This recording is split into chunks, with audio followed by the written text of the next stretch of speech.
نحمده ونصلي على رسوله الكريم أما بعد أعوذ بالله من الشيطان الرجيم بسم الله الرحمن الرحيم والذين جاهدوا فينا لنهدينهم سبلنا وإن الله لمع المحسنين. قابل احترام بھائیو، دوستو، بزرگوں، اللہ سبحانہ و تعالیٰ نے دنیا اور آخرت کی کامیابی کے لیے دین عطا فرمایا ہے. ہر زمانے میں دین زندگیوں میں آیا ہے انبیاء اکرام علیہ السلام کی محنت سے، اور قیامت تک ہر زمانے میں لوگوں کی زندگی میں دین آئے گا حضور اکرم صلی اللہ علیہ وسلم کی محنت سے. حضور اکرم صلی اللہ علیہ وسلم کو اللہ تعالیٰ نے خاتم الانبیاء بنایا. حضور صلی اللہ علیہ وسلم کے بعد کوئی نبی نہیں آئے گا. وہ محنت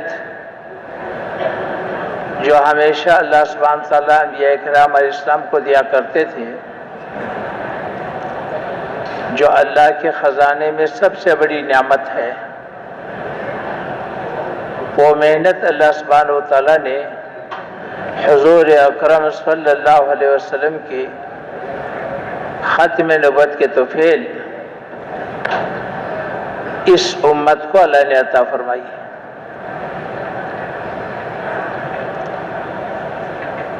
تو اس وقت ہم امت کو اس محنت پر تیار کرنا چاہتے ہیں.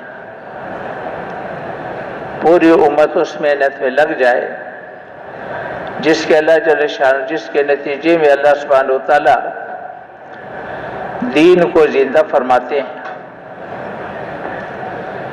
اور دینی زندگی وہ مبارک زندگی ہے کہ جس پر رکھ کر اللہ سبحانہ و تعالیٰ دنیا کی کامیابی عطا فرماتے ہیں، دنیا کی مصیبتوں سے حفاظت عطا فرماتے ہیں، اور آخرت کے ہمیشہ کی کامیابیاں نصیب فرماتے ہیں، اور آخرت کے ہمیشہ کی مصیبتوں سے اللہ حفاظت فرماتے ہیں. تو ہمارا اور آپ کا یہ اجتماع یہاں پر جمع ہونا اس محنت کے لیے ہے کہ ہم اس محنت پر امت کو تیار کرنا چاہتے ہیں اور پوری امت کو تیار کرنا چاہتے ہیں، اور ہر فرد امت کو اس طرح تیار کرنا چاہتے ہیں کہ ہر فرد امت اس محنت پر اپنا سب کچھ ایسا لگائے جیسے انبیاء اکرام علیہ السلام لگایا کرتے تھے، اور جیسے صحابہ کرام رضوان اللہ علیہ مجمعین نے سب کچھ لگایا. یہ ہمارا عنوان ہے اور اس کے لیے ہم جمع ہیں. قابل احترام بھائیو، دوستو، بزرگوں، اس انسان کو اللہ سبحانہ و تعالیٰ نے ساری مخلوقات میں چنا ہے. اس کو اپنا خلیفہ بنایا، سارے فرشتوں کو اس کے سامنے سجدہ کرایا، مخلوق کو اس کی خدمت پہ لگایا. ساری مخلوق اس کی خدمت پہ لگی ہوئی ہے.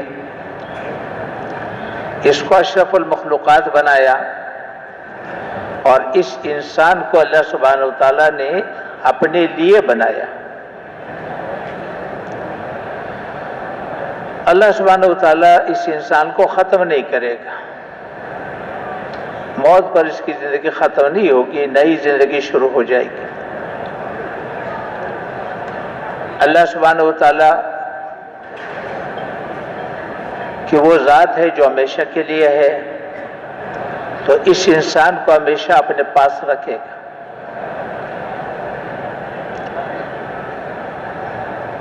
چونکہ اس انسان کے ساتھ اللہ کا بڑا تعلق ہے، اس کو چنا ہوا ہے، تو اس انسان کو زندگی گزارنے کا وہ مبارک طریقہ عطا فرمایا ہے جو اللہ جل شانہ نے اپنے دربار سے، اپنے خزانے سے اس انسان کے لیے متعین کیا ہے جو انتہائی مبارک زندگی بھی ہے اور انتہائی متوازن زندگی بھی ہے، جس میں انسان کی دنیا اور آخرت کے مسائل کا حل رکھا ہے۔ اس لیے کہ اللہ سبحانہ و تعالی ہمارا خالق ہے، ساری مخلوقات کا خالق ہے اور ساری مخلوقات کا مالک بھی ہے۔ ساری مخلوقات اللہ سبحانہ و تعالیٰ کے امر کی پابند ہے۔ مخلوق سے وہ ہوگا جو اللہ چاہے گا، مخلوق سے وہ نہیں ہوگا کہ ہم چاہیں۔ ساری مخلوق اللہ سبحانہ و تعالیٰ کے امر کی پابند ہے، تو مخلوق سے وہ نہیں ہوگا جو ہم چاہیں۔ اگر ہم قبضہ بھی کر لیں، ہمارے ہاتھ آ بھی جائے، تو مخلوق ہماری مان کے نہیں چلے گی۔ اور اللہ جل شانہ رب ہے ساری مخلوقات کا۔ ساری مخلوقات کی ضرورتیں اللہ کو معلوم ہے، عالم و خبیر ہے۔ ہر مخلوق کی ضرورت کو اللہ جانتا ہے اور ہر مخلوق کی ضرورت کو اللہ سبحانہ تعالیٰ پورا فرماتے ہیں۔ ہمارے وجود کے اندر کی ضرورتیں، ہمارے وجود سے باہر کی ضرورتیں اللہ جانتے ہیں۔ آنے والے زمانے میں ہماری کیا ضرورتیں پیش آتی ہے، اللہ سبحانہ تعالیٰ اس کو بھی جانتے ہیں۔ تو دین جو اللہ سبحانہ و تعالیٰ نے عطا فرمایا ہے، ان تمام ضرورتوں کو سامنے رکھ کر کے عطا فرمایا ہے۔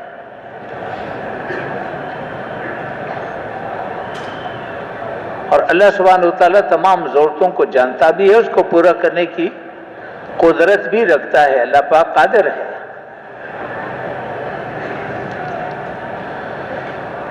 تو میرے محترم بھائی دوستو، زندگی گزارنے کی دو بنیادیں ہیں۔ ایک اللہ کا دین ہے جو اللہ سبحانہ تعالیٰ نے بھیجا ہے، ہر زمانے میں انبیاء کرام علیہ السلام کی ذریعے سے اللہ نے دین بھیجا ہے۔ یہ انسانی زندگی ہے اور یہ ایمانی زندگی ہے۔ اس پر اللہ سبحانہ تعالیٰ نے دنیا اور آخرت کی کامیابیاں رکھی ہے۔ اور ایک مادی بنیاد ہے جو شیطانی اور نفسانی بنیاد ہے۔ جب زندگی شیطانی اور نفسانی بنیاد پر اٹھائی جائے گی تو پھر ٹکراؤ ہوگا، چھینا جھپٹی ہوگی۔ اس لیے کہ ہر آدمی کو مادی نقشہ چاہیے، مال چاہیے، عہدہ چاہیے، حکومت چاہیے، اور اسی کو بنیاد سمجھتا ہے، اسی کو اصل سمجھتا ہے، اور اسی کا یقین کرے گا کہ میری تو زندگی مال سے بنے گی، حکومت سے بنے گی، مادی نقشوں سے بنے گی۔ فلاں نقشہ حاصل کروں گا تو میرے کام بنیں گے، میرے سارے کام بنیں گے۔ تو میرے محترم بھائی دوستو بزرگو، جب ایمانی زندگی وجود میں آتی ہے، رحمانی زندگی ہے، انسانی زندگی ہے، جس کا نام دین اسلام ہے، اس زندگی میں ہمیشہ انسان اللہ کو دیکھ کے چلتا ہے اور پیغمبر کو دیکھ کے چلتا ہے، اس لیے کہ اللہ کا تعارف تو پیغمبر کراتا ہے۔ اللہ سبحانہ تعالیٰ کو تو ہم نہ دیکھ سکتے ہیں، نہ ہم اللہ سے پوچھ سکتے ہیں، نہ اللہ میں نظر آئے گا۔ تو ہر زمانے میں اللہ سبحانہ تعالیٰ نے اپنے دربار سے انبیاء اکرام علیہ السلام کو چنا ہے انسانوں میں سے، اور اس کو نمائندہ بنایا ہے۔ نبی ہمیشہ انسانوں کے اور اللہ کے درمیان میں واسطہ ہے۔ نبی کا انتخاب بھی اللہ کرتا ہے، نبی کی تربیت بھی اللہ کرتا ہے اور نبی کے گناہوں سے حفاظت بھی اللہ کرتا ہے، نبی کی رہبری بھی اللہ کرتا ہے۔ نبی انسانوں کو ہمیشہ وہی بتاتا سمجھاتا ہے جو اللہ نے اس کے لیے مقرر کیا ہے، جو اللہ نے اس کی رہبری کی ہے، جو اللہ سبحانہ و تعالیٰ نے بتایا ہے۔ تو اللہ کا تعارف نبی کراتے ہیں اور انسانوں کو اللہ کا تعارف کراتے ہیں، اللہ کے کمالات، اللہ کے احسانات، اللہ کے کارنامے، اللہ کے اختیارات لوگوں کو بتاتا رہتا ہے، سمجھاتا رہتا ہے۔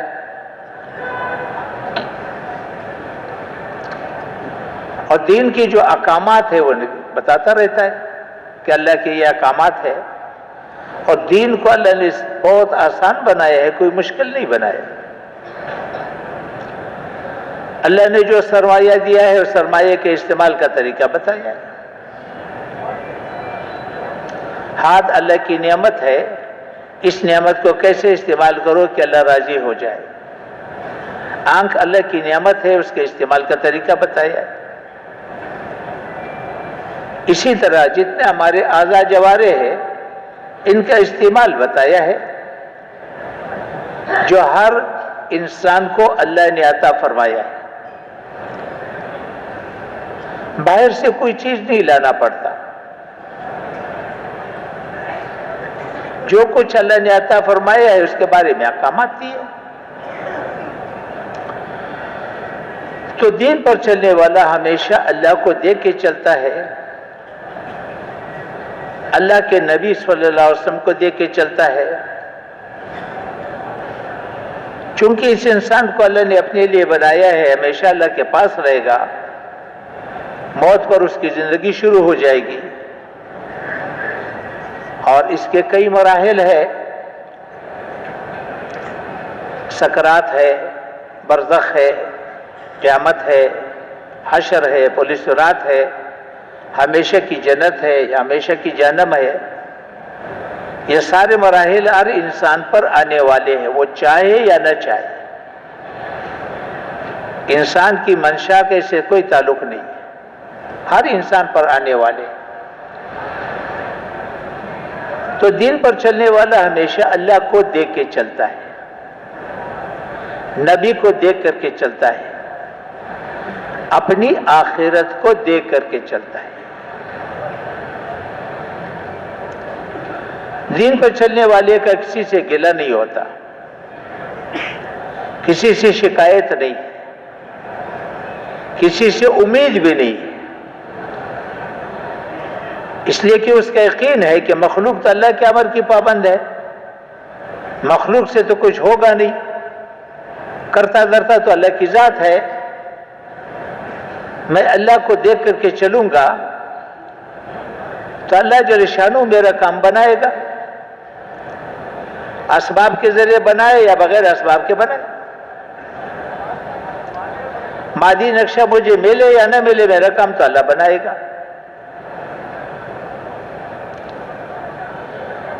جب اس بنیاد پر زندگی اٹھائی جاتی ہے تو پھر ہر آدمی اپنی ذمہ داریوں کو دیکھتا ہے،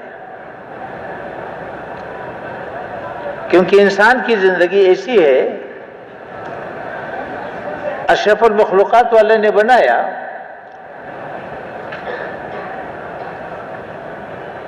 مخلوق کو اس کی خدمت پہ ضرور لگایا ہے، اللہ کا خلیفہ ہے، لیکن ساری مخلوق میں سب سے زیادہ محتاج بھی اسی کو بنایا ہے، اس لیے کہ انسان اکیلا زندگی نہیں گزار سکتا، والدین کا محتاج ہے، اولاد کا محتاج ہے، بیوی کا محتاج ہے، پڑوسی کا محتاج ہے، بازار والے کا محتاج ہے، دفتر والے کا محتاج ہے، تھانے والے کا محتاج ہے، اسپتال والے کا محتاج ہے، کارخانے والے کا محتاج ہے، لوہار کا محتاج ہے، گلکار کا محتاج ہے، قدم قدم پر یہ محتاج ہے۔ انسانوں کی زندگی، انسانوں کی ضرورتیں ایک دوسرے کے ساتھ لگی ہوئی ہے، ایک کی ضرورت دوسرے کی ذمہ داری ہے، ایک کی ضرورت دوسرے کی ذمہ داری ہے۔ اب اس ذمہ داری کو سامنے رکھ کر کے جب اللہ سامنے ہوگا اور نبی سامنے ہوگا اور آخرت سامنے ہوگا، تو آخرت کے محاسبے کو سامنے رکھ کر کے، اللہ کی رضا کو سامنے رکھ کر کے، نبی کے طریقے کو سامنے رکھ کر کے اس کا کسی سے مطالبہ نہیں ہوگا تو اپنی ذمہ داری پورا کرے گا، چاہے بیوی سے متعلق ہو، چاہے اولاد سے متعلق ہو، چاہے والدین سے متعلق ہو، چاہے بازار سے متعلق ہو، چاہے کارخانے سے متعلق ہو، کہیں بھی ہے جو اس کا استعمال ہے وہ اس بنیاد پر ہوگا۔ اور دین کی جو اللہ نے بنیادیں رکھی ہے وہ ہمدردی کی بنیاد پر ہے۔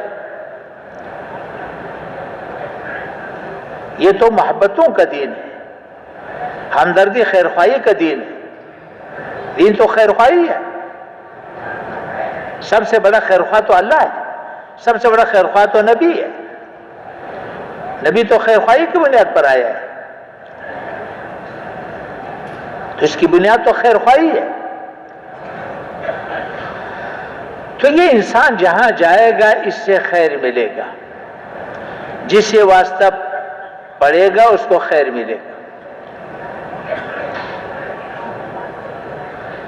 والدین اولاد سے کیا چاہتے ہیں؟ یہ اللہ نے اولاد کا دین بنایا۔ اولاد والدین سے کیا چاہتے ہیں؟ یہ اللہ نے والدین کا دین بنایا۔ حکمران کی ضرورتیں رعایا سے وابستہ ہے، یہ اللہ نے رعایا کا دین بنایا۔ رعایا کی ضرورتیں حکمران سے وابستہ ہے، اللہ نے حکمران کا دین بنایا۔ تو دین پر چلنے والا انسان جو اللہ کو دیکھ کر کے چل رہا ہے، نبی کو دیکھ کر کے چل رہا ہے، آخرت کو دیکھ کر کے چل رہا ہے، کسی سے اس کا مطالبہ نہیں ہے، کسی سے غرض نہیں ہے، کسی سے توقع نہیں ہے، کسی سے امید نہیں ہے، تو یہ آدمی جہاں جائے گا اس سے خیر پھیلے گا، یہ خیر کا چابی بنے گا یا ہمیشہ شر کا تالا بنے گا۔ اب جتنی دینی زندگی عام ہوگی اتنے خیر عام ہوں گے، جتنی دینی زندگی عام ہوں گی اتنے خیر عام ہوں گے۔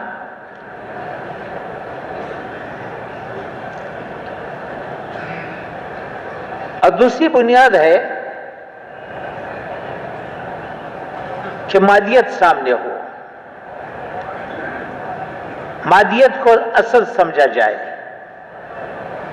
کام تو مادیت سے بنے گا، پیسے سے بنے گا، ملک سے بنے گا، مال سے بنے گا، عہدے سے بنے گا، ڈگری سے بنے گا، کثرت سے بنے گا، اکثریت سے بنے گا۔ یہ مادی بنیادیں ہیں۔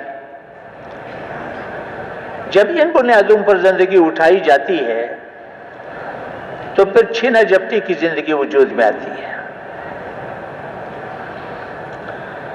کیونکہ پیسہ حاصل کرنے کے لیے آدمی اپنی صلاحیتوں کو لگائے گا، غریب ہو، مالدار ہو، زیادہ صلاحیت ہو، بڑی صلاحیت ہو، چھوٹی صلاحیت ہو، اس کو پیسہ چاہیے۔ اس کو بھائی نہیں چاہیے، اس کو پیسہ چاہیے۔ اس کو برادری نہیں چاہیے، اس کو پیسہ چاہیے۔ اس کو قوم نہیں چاہیے، اس کو تو پیسہ چاہیے۔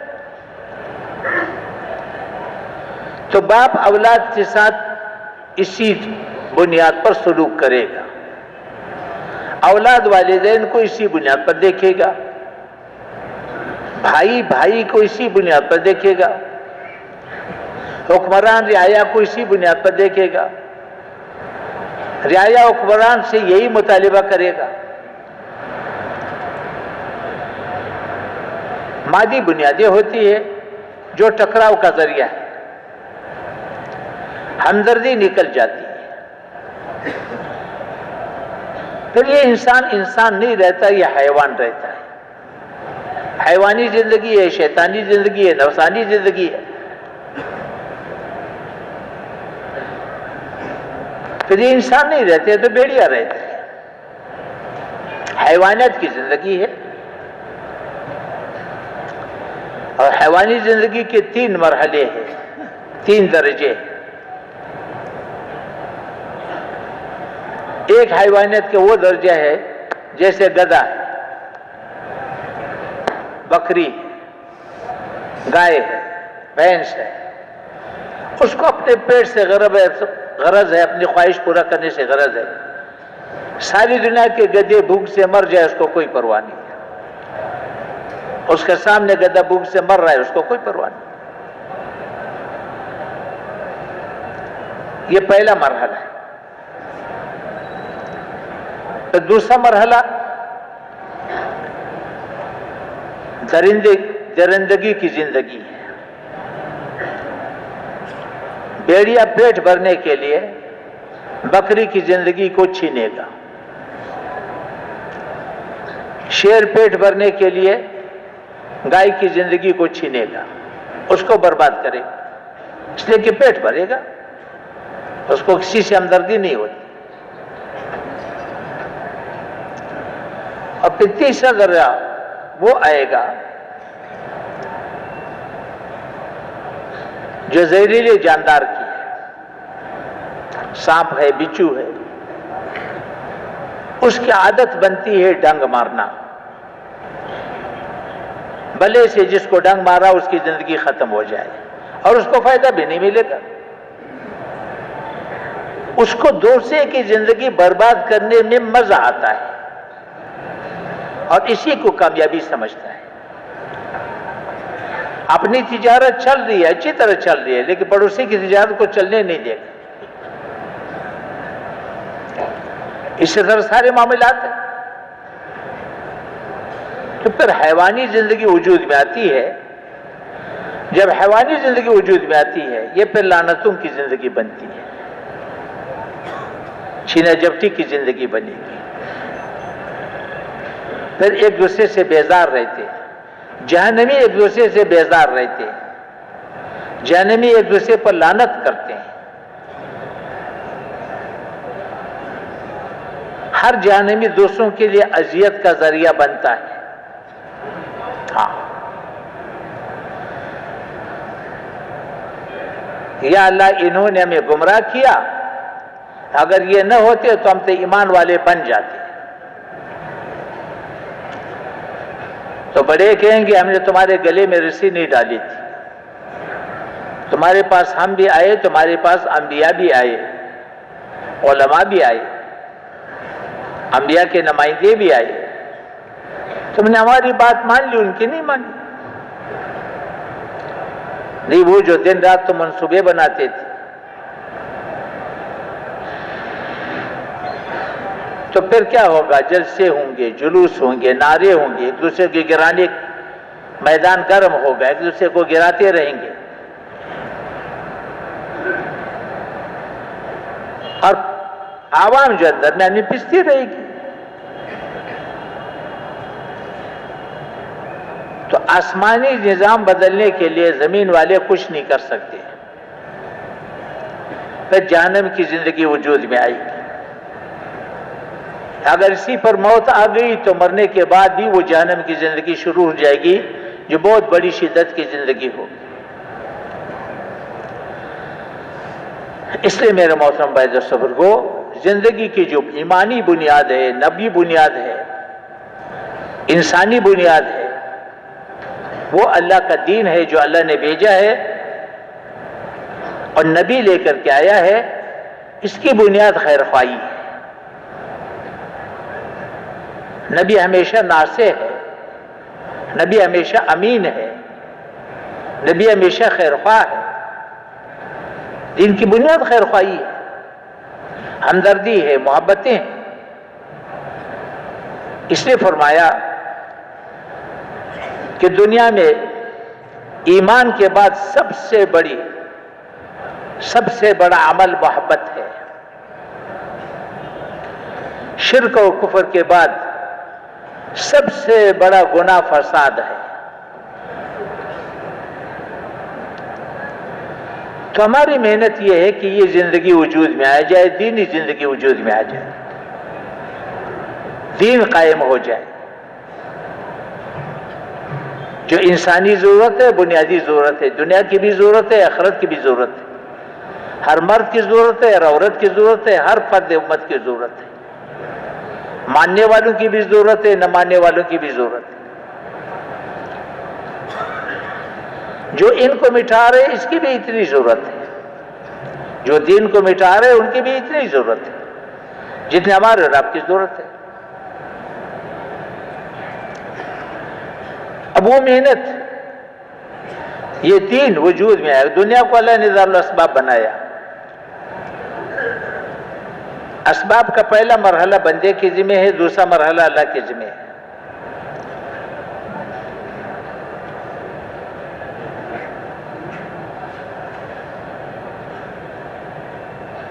شادی بندے کے ذمہ ہے، اولاد اللہ کے ذمہ ہے۔ کاشت بندے کے ذمہ ہے، فصل اللہ کے ذمہ ہے۔ ساری دنیا کے انسان جنات مل کر کے گندم کا ایک دانہ نہیں بنا سکتے، ساری دنیا کے انسان جنات مل کر کے انسان کے ایک انگلی کا پورا بھی نہیں بنا سکتے۔ مختار کل تو اللہ ہے، اسباب میں بھی مختار کل اللہ ہے، لیکن انسان کی محنت کو سبب بنایا ہے۔ تو نبی کی محنت دین کا سبب ہے۔ جیسے غلے اللہ پیدا فرماتے ہیں، انسانی زندگی کو وجود اللہ عطا فرماتے ہیں، لیکن کاشت کو سبب بنایا، شادی کو سبب بنایا، اسی طرح ہدایت اللہ عطا فرماتے ہیں۔ کس کو عطا فرماتے ہیں یہ اللہ کے منشا پر ہے، لیکن ہر زمانے میں نبی کی محنت کو سبب بنایا ہے۔ ہر زمانے میں نبی کی محنت کے نتیجے میں اللہ نے دین کو وجود عطا فرمایا ہے۔ یہ دین کائنات کی روح ہے۔ جزوی دین پر جزوی کامیابی ملے گی، کلی دین پر کلی کامیابی ملے گی۔ جزوی کامیابی بھی بہت بڑی کامیابی ہے، اللہ اس کا بڑا قدردان ہے۔ پوری روئے زمین پر ایک آدمی ہے جو اللہ کو ماننے والا ہے، اللہ کو کہنے والا ہے، اللہ کو پکارنے والا ہے، اور عملی زندگی میں نافرمان ہے، مگر اللہ کو پکارتا ہے، اللہ کو مانتا ہے۔ نافرمان بھی ہے، ایمان کا آخری درجہ ہے، اور پورے زمین میں ایک ہے، باقی سارے کفر میں ڈوبے ہوئے ہیں۔ تو اللہ سبحانہ وتعالیٰ کے نزدیک اس کی اتنی بڑی قیمت ہے کہ اس ایک کے لیے 7 زمین 7 آسمان کھڑے رہیں گے، ساری دنیا کی حکومتیں قائم رہیں گی، ساری دنیا کا نظام چلتا رہے گا۔ 800 کروڑ انسانی آبادی ان کی برکت سے کھاتے پیتے رہیں گے، اور اللہ اس کا انتظار کرے گا۔ جس دن اس کی زندگی ختم ہو جائے گی، جس دن اس کو موت آئے گی، اللہ سبحانہ تعالیٰ سارے زمین آسمان کو لپیٹ دے گا۔ نہ آسمان رہے گا، نہ زمین، نہ چاند، نہ سورج، نہ ستارے، نہ سمندر، نہ ہوائیں، نہ پانی، نہ آگ، کچھ بھی نہیں رہے گا۔ اتنا بڑا قدردان ہے اللہ پاک اس دین کا۔ یہ دین کائنات کی روح ہے۔ اور جب یہ انسان مر جائے گا، مرنے کے بعد چونکہ نافرمان رہا، اس کو سزا ملے گی، اور کروڑ سال جہنم میں ڈالا جائے گا۔ سب سے آخر میں جب یہ جہنم سے نکالا جائے گا، کروڑ سال کی سزا کے بعد، تو پھر بھی اس کو اس دنیا سے 10 گنا جنت، 10 گنا بڑی جنت ہمیشہ کے لیے دی جائے گی۔ اور ساری دنیا کے کفار حسرت کریں گے کہ کاش ہم ایک دفعہ اللہ کا نام لیتے۔ تو دین کا اللہ سبحانہ تعالیٰ اتنا قدردان ہے، جو نماز پڑھے گا، مسجد کو آباد کرے گا، بچوں کو پڑھائے گا، قرآن سیکھے گا، قرآن پڑھے گا، بچوں کو قرآن سکھائے گا، لوگوں کو قرآن سکھائے گا، اس کے اللہ کے ہاں کتنی قیمت ہوگی۔ تو دین کا سب سے زیادہ قدردان تو اللہ ہے۔ اب وہ دین ہمیشہ نبی کی محنت سے وجود میں آتا ہے، تو نبی کی محنت میں، اس لیے انبیاء کرام علیہ السلام نے نبی کی محنت، انبیاء کرام کی محنت سے دین وجود میں آیا ہے۔ ہر زمانے میں نبی آیا، نبی نے محنت کی، اللہ نے نبی کو محنت کا موقع دیا، اللہ نے نبی کو محنت کا موقع دیا اور لوگوں کو ہدایت کی قبولیت کا موقع دیا۔ نبی محنت کرتا رہا، جب نبی کی محنت کا دورانیہ پورا ہوا، کسی نبی کو زیادہ وقت ملا، کسی کو تھوڑا وقت ملا، جب نبی کی محنت کا دورانیہ پورا ہوا تو اللہ سبحانہ وتعالی نے پھر اپنا فیصلہ بھیجا۔ فیصلہ اللہ نے یہ بھیجا کہ نبی کا ساتھ دینے والوں کو اللہ نے زمین کا وارث بنایا، اور جو نبی کے مقابلے پر آنے والے تھے ان کو اللہ نے راستے سے ہٹا دیا، چاہے ان کے پاس کتنے ہی مادی نقشے ہوں، کیونکہ نبی کا جو سرمایہ ہے، باطل کا سرمایہ تو مادیت ہے، باطل تو چلے گا مادی بنیادوں پر، نبی کا سرمایہ تو مائیت ہے، مائیت الہیہ، اللہ کو ساتھ لینا۔ نبی کا تو اللہ ساتھ دیتے ہیں، اس لیے انبیاء کرام علیہ السلام کو مادی نقشے نہیں دیے،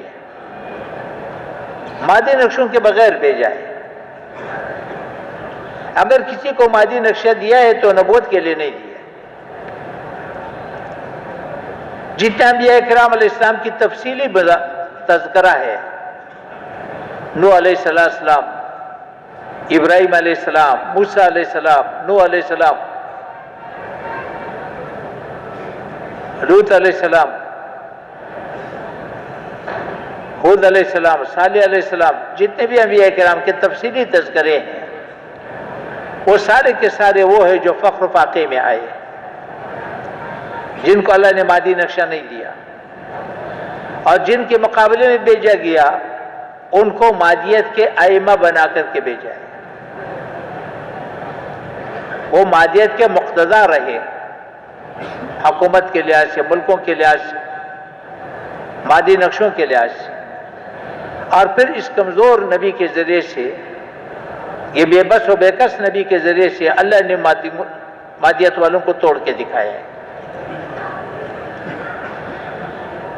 تو پھر کیا ہوا؟ زمین پاک ہو گئی، باطل راستے سے ہٹ گیا،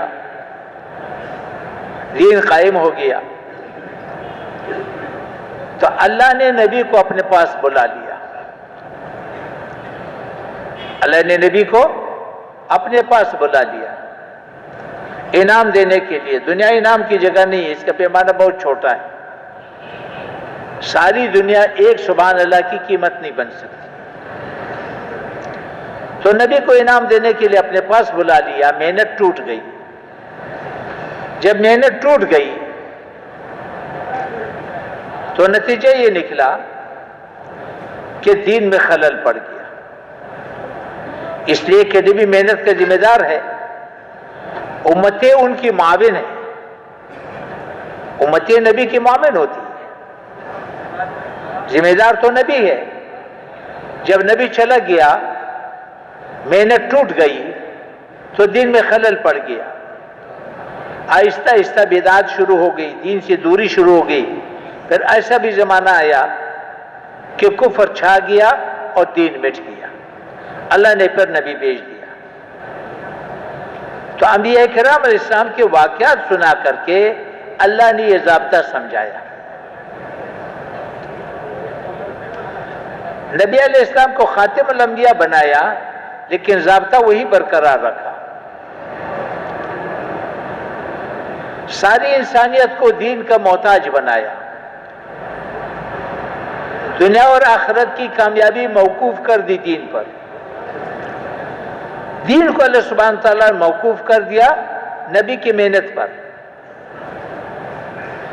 اور نبوت کے دروازے کو بند کر دیا. تو اللہ سبحانہ تعالیٰ نے یہ محنت اس امت کو عطا فرمائی. تو ضابطہ کیا رہا؟ سب سے پہلے نبی کی محنت وجود میں آئے گی. سب سے پہلے نبی کی محنت وجود میں آئے گی، پھر اس کے نتیجے میں اللہ پاک محنت کو قبول کرے گا تو اللہ پاک پورے دین کو زندہ کرے گا. جیسے اللہ پاک فصل عطا فرماتے ہیں کاشت کے نتیجے میں، ایسے نبی کی محنت کے نتیجے میں اللہ پاک ہدایت کو عطا فرماتے ہیں. جب دینی زندگی وجود میں آتی ہے پھر اللہ پاک باطل پر ہاتھ ڈال کر کے باطل کو مغلوب کرے گا اور دین والوں کو غالب کرے گا. یہاں پر ایک ضابطہ یاد رکھو، جزوی دین کا بتا دیا کہ جزوی دین بہت بڑی قیمت رکھتا ہے، جزوی دین پر بھی بڑی کامیابی ملے گی، لیکن جزوی دین پر جزوی کامیابی، کلی دین پر کلی کامیابی. جزوی دین پر آخرت میں جنت ملے گی.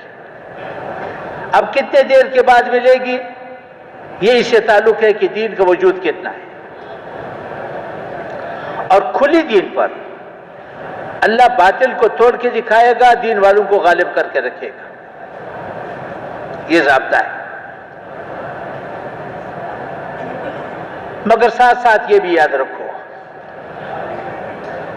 محنت خالص ہو، نبی کی محنت خالص ہو تو اللہ دین کو وجود عطا کرے گا اور کامل دین کو وجود عطا کرے گا. دین خالص ہو، کامل ہو تو اللہ سبحانہ وتعالیٰ باطل کو توڑ کے دکھائے گا. اگر محنت میں ملاوٹ رہی تو پورا دین وجود میں نہیں آئے گا. اگر دین میں ملاوٹ رہی تو باطل نہیں ٹوٹے گا. پھر تو دین والوں کو بھی باطل کے سائے میں پھرنا پڑے گا، باطل کے سائے میں زندگی گزارنی پڑے گی. اور باطل کا سایہ ٹھنڈا سایہ نہیں ہے، وہ تو زہریلا دھواں ہے جس کے زہریلے اثرات سے کوئی بچ نہیں سکتا. جتنا باطل اجازت دے گا اتنا دین پر چلے گا، جتنا باطل اجازت نہیں دے گا نہیں چل سکے. کہے گے مسجدوں کو بند کرو، بند کرو. حرمین کو بند کرو، بند کرو. تو 230 کروڑ مسلمان کچھ نہیں کر سکے، اس لیے کہ باطل غالب ہے. تو نبی کا جو نشانہ ہے وہ آخرت ہے اور باطل ہے، سارا باطل ٹوٹ جائے. لیکن اس کے لیے محنت کامل چاہیے. دین متعین ہے، محنت بھی متعین ہے. دین میں نبی علیہ السلام کی اتباع لازمی ہے، جود میں بھی اتباع لازمی ہے. جیسے دین میں ملاوٹ نہیں ہو سکتی، محنت میں بھی ملاوٹ نہیں ہوگی. خالص محنت ہو. نبی علیہ السلام مقتدا ہے، دین کے لحاظ سے نبی علیہ السلام مقتدا ہے، جود کے لحاظ سے. صحابہ کرام نے دین کو سمجھا ہے، امت تک پہنچائی ہے. نبی علیہ السلام کے درمیان، نبی علیہ السلام کا یعنی درمیان میں واسطہ بنے ہیں نبی اور امت کے. اسی طرح صحابہ کرام نے جس ترتیب سے دین کی محنت کی، امت اس ترتیب پر آئے گی تو دین وجود میں آئے گا. جیسے دین متعین ہے، جود بھی متعین ہے. تو ہم نبی کی ترتیب پر محنت کو سیکھیں گے، سیکھنا چاہتے ہیں اور پوری امت کو اس پر تیار کرنا چاہتے ہیں. اس کے لیے ہمارا یہ اجتماع ہے.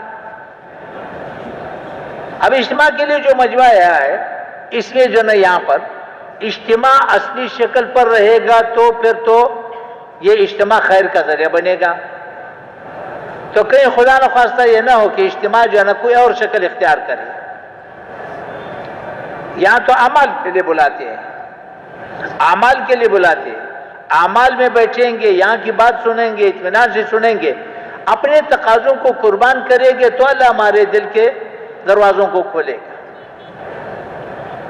ورنہ آ کر کے واپس چلے جائیں گے. ہر آدمی کا معاملہ اللہ کے ساتھ ہے، اللہ کے لیے آیا ہے، اللہ کی نسبت سے آیا ہے. ہر آدمی کے ساتھ اللہ کی نسبت سے سلوک کیا جائے۔ اب یہ اجتماع خیر کے ذریعہ ہے، آخرت کی کمائی کا ذریعہ ہے۔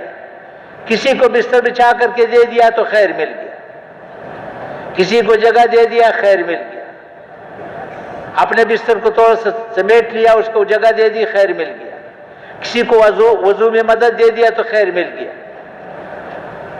تو اتنا بڑا مجمع ہے، ہر آدمی کے لیے خیر کے دروازے ہیں، اور خود کسی وقت کو ضائع نہ کرے۔